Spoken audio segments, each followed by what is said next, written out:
Par la beauté, mesdames et messieurs, nous allons parler de miroir. Le miroir, cet outil, cet instrument qui nous aide à comprendre ce que nous sommes, qui nous aide à voir ce qu'on apparaît normalement, les apparences. La plupart des gens pensent que le miroir nous aide à apprécier notre beauté extérieure, notre évolution dans les temps, mais aussi le miroir nous aide à comprendre le défaut afin de le corriger. Pourquoi je dis le miroir? Parce que le passé ne nous appartient pas. Le futur qui reste est sombre et ce présent qu'on vit avec incertitude devrait nous apprendre autant sur notre personne et sur notre stabilité. Il y a cet acte-là, réel et irréel par exemple, dans l'appréciation de ces concepts de l'esprit.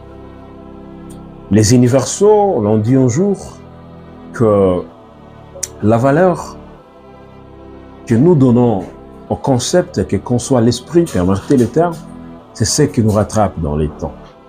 Dans l'irréel et le réel, il y a toujours cet aspect-là logique. Le miroir devrait nous aider aussi à comprendre ce que nous avons été incompétents afin d'améliorer beaucoup plus dans le futur. Voilà. Et cette appréciation réelle, rationaliste, devrait peut-être nous aider à comprendre certaines choses. La vie appartient tout simplement aux gens qui ont compris la réalité du monde.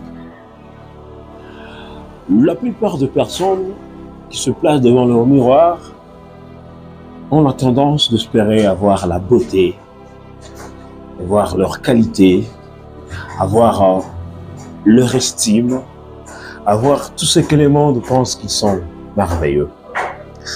Mais je vais nous rappeler tout simplement que le miroir, c'est aussi un instrument qui nous aide à bien identifier nos défauts, nos erreurs, nos incompétences, nos incohérences, afin de les corriger, afin aussi de nous aider à devenir merveilleux, si pas parfait, aller au-delà de la perfection, aller au-delà de l'imaginaire.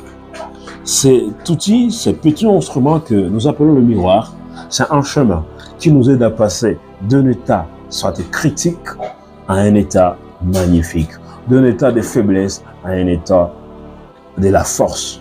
Et donc, par l'expérience, par la vie, par l'amour et par la beauté, cette aptitude-là, cette capacité de comprendre des choses, de numérer des choses, de le vivre, le passage de la sagesse à la perfection, de la consolidation de faits, c'est ce que moi j'appelle le miroir.